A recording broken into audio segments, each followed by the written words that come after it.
Alright, everybody, how's everyone doing today? Looks like we're on entry number 17 of our project, and today we're looking at the centaur. So let's jump right in.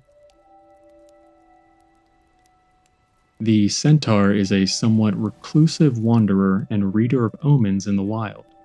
They generally try to avoid conflict but will fight fiercely whenever pressed. They are known to roam the vast wilderness of Faerûn, keeping far from borders, laws, and even other creatures when they can. But let's back up. Let's go into a bit more detail. What exactly is a centaur? Centaurs are an ancient and noble race. You don't hear a lot about these beings strictly because of how reclusive they can be, but also because they're relatively uncommon and few and far between. Some lore that I've read says they even existed before the advent of the elves, back when the dryads were gaining sentience in the very first groves. They're staunch allies of wild nature and anything related to the well-being of the land on which they live, and also anyone who vows to protect that very same land. They will fiercely defend their territory, whether it be a verdant forest or a rolling grassland. And as such, with them being somewhat uncommon, people do tend to forget them in their travels. But do so at your own peril because they can be a formidable force. But let's move on and start looking at the more biological aspects of these creatures. Okay, so physiologically, centaurs are simply not very complicated. More or less, if you know what the body of a horse looks like, and you know what a humanoid torso looks like, if you combine them, you know what a centaur looks like. Also, just like the usual horse you'd see on your travels, their coats can vary in color. I've seen everything from an eggshell white to the darkest black. But please don't tell them I described them that way. They do not like to be equated to everyday horses, and honestly I can understand that. It's just easier for you and I to picture them by evoking the image of a horse. Interestingly, so we all know how the upper half of a centaur is usually that of a human or an elf-like human, but did you know that there have been sightings of dwarven centaurs? I had no idea until one of my colleagues passed me a scroll last night that said just that. I imagine that particular combination must be exceedingly rare. Anyhow, centaurs are inherently large creatures with their young standing at around 5 or 6 feet tall. Yeah, the youngest among them are still taller than most of you. Their most mature members can easily reach 7 feet tall, with their most mighty warriors standing up to 9 feet tall. Now, I've never seen one that big in person, but it must be a sight to behold. On top of their height, centaurs can regularly reach 2,100 pounds or even more, with their lower half giving them most of their mass, of course.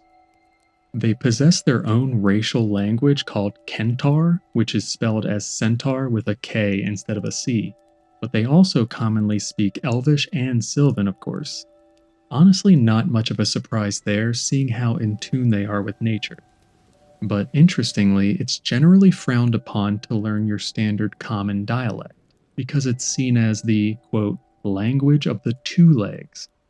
And of course I'm speaking broadly here, it wouldn't be entirely too rare to find a centaur who can also speak common, likely just out of pure pragmatism. They're fairly intelligent creatures after all, and they do come in contact with common speakers on a semi-regular basis, whether that be on their migratory paths or just occasional trading interactions. Centaurs broadly do not usually see the need for clothing.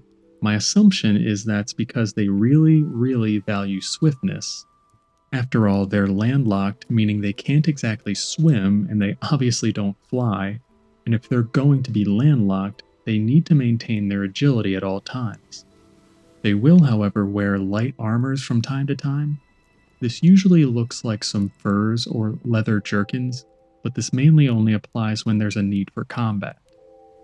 Besides that, they're known to adorn themselves with jewelry or tattoos. These adornments will typically speak of their deeds or their heritage, and will primarily be important to those of the same tribe. In addition, you'll see centaurs carrying their weaponry with them, as they generally don't have any permanent homes. They tend to favor longbows, spears, and a light shield if necessary, with the spear being particularly effective in their hands. I mentioned before how they can easily weigh over 2,000 pounds, so imagine how devastating that spear would be when it crashes into you at high speed with that amount of inertia behind it.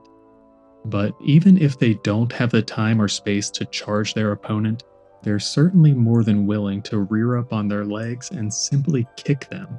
Which, again, with that amount of mass, I would not want to be on the receiving end. But hey, let's move on from the more biological aspects of centaurs and look at the broader points of interest in their society. Centaurs are, perhaps unsurprisingly, almost always found in temperate climates, usually in the deep forest or plateaus. I mentioned before that they're primarily a migratory species, but that's not to say there aren't a few permanent settlements that exist here and there. In fact, just off the top of my head, I know there exist centaur settlements in Evermeet, Cormanthor, and the High Forest up in northwestern Faerûn, and I wouldn't be surprised to find even more scattered across the continents. And each of these settlements have unique quirks to them. The differences I've seen are mostly in their religious denominations, depending on where they're located and who their neighbors are. But today we're focused on the more migratory centaurs.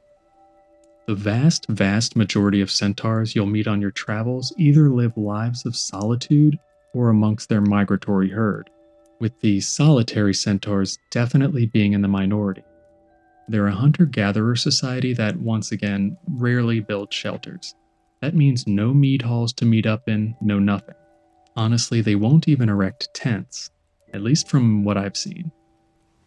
Centaurs in general will always strive to find peace and balance with nature, so if you're out there cutting down trees with reckless abandon, you might just end up encountering one of them. And if that happens to you, well, let's just say I wish you the best. And as a migratory species, their migrations will typically work in cycles, meaning they will range across whole continents, but over the course of a decade or two, they'll often find themselves returning to their more favorable spots from time to time. And despite being a hunter-gatherer society, it's pretty common for them to trade with other humanoids in their travels, provided they're of a benevolent nature. And when I say that, I mean you'll typically never find centaurs doing business with either orcs or goblins, seeing how destructive they are to their environments. Moving forward, they're generally family creatures, meaning centaurs will almost always mate for life, and once in these families, they then coalesce into tribes or herds, which are actually known as haras, or a similar name depending on the culture. And being very community-oriented creatures, they tend to eat and drink with the whole herd, which on top of being pro-social, also provides an extended sense of safety in numbers. And being as massive as they need lots of food to maintain their strength. One centaur can easily eat 4 to 6 times the amount of food compared to a normal humanoid. And from what I've heard, they absolutely love their wines and ales.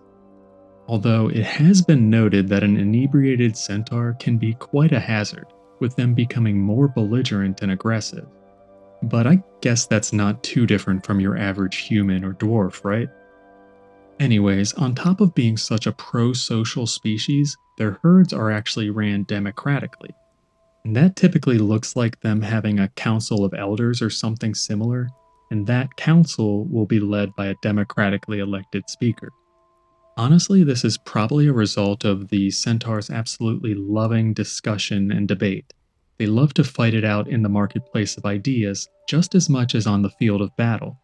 Because despite being mostly good and kind-hearted, centaurs also have a deep respect for martial prowess, which is probably why you always see them with their personalized weapons, even if they're just traveling from one location to another. And in fact, this also extends to the women of the tribe. Male centaurs are certainly not the only ones able to take up arms if need be. After all, the women are, at least on average, pretty massive themselves. which I realize that sounds pretty bad, so don't tell them I said that. I'm not entirely sure how they would take that comment. And I laugh, but there are some topics that one might want to avoid, especially if you're on unsure terms with a centaur you've just met. For example, I would highly recommend you do not make any derogatory comments about their virility. That's one topic I've seen specifically mentioned as a hot button one. And oftentimes, comments like that will end in a duel, and likely a fatal one. Moving on, when it comes to religion, it's honestly kind of haphazard.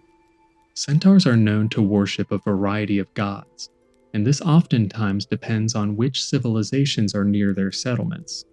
In fact, centaurs are much more likely to identify as druids rather than clerics, and the ones here on Faerûn are primarily known to follow a deity like Sylvanus, the god of wild nature, who is similar to Shantia but not quite. How do I explain it? Sylvanus is a more chaotic and wild nature compared to the kind and gentle nature of Shantia, and I think this actually fits in pretty well with the temperament of your average centaur. There are, of course, exceptions to this. The centaurs out on Evermeet pray to the sylvan deity Scarret the Forester. He stands similarly to centaurs for balance and is one of the protectors of the sylvan lands. So if you ever come across a symbol of an oak tree growing from an acorn, that would be Scarret. Alright, what else is there to cover? I think that might actually be it for this entry. They're not terribly mysterious creatures, and there isn't some grand conspiracy to uncover. They're just broadly good creatures that are in touch with the land and willing to fight for its survival. So if you do come in contact with them, I hope this entry will make the encounter much smoother. But honestly, you might not even need to be in a forest to encounter a centaur. It's not terribly uncommon to find one living among other humanoids in the frontier settlements of our world. These towns are oftentimes very thankful to have someone so in tune with nature among their numbers. After all, their survival knowledge alone can be the difference between a thriving town and utter ruin. Thanks for listening. Okay, guys and girls, mostly guys, but I think I'll call it here for this one. As always, I appreciate you checking this out. I actually had a pretty good time compiling all this lore into one spot. So if you learned anything new or just had a good time listening, hit that like button, the subscribe button, and leave a comment. But that's it for now. I'll see you for the next one. So be safe, take care, and happy trails.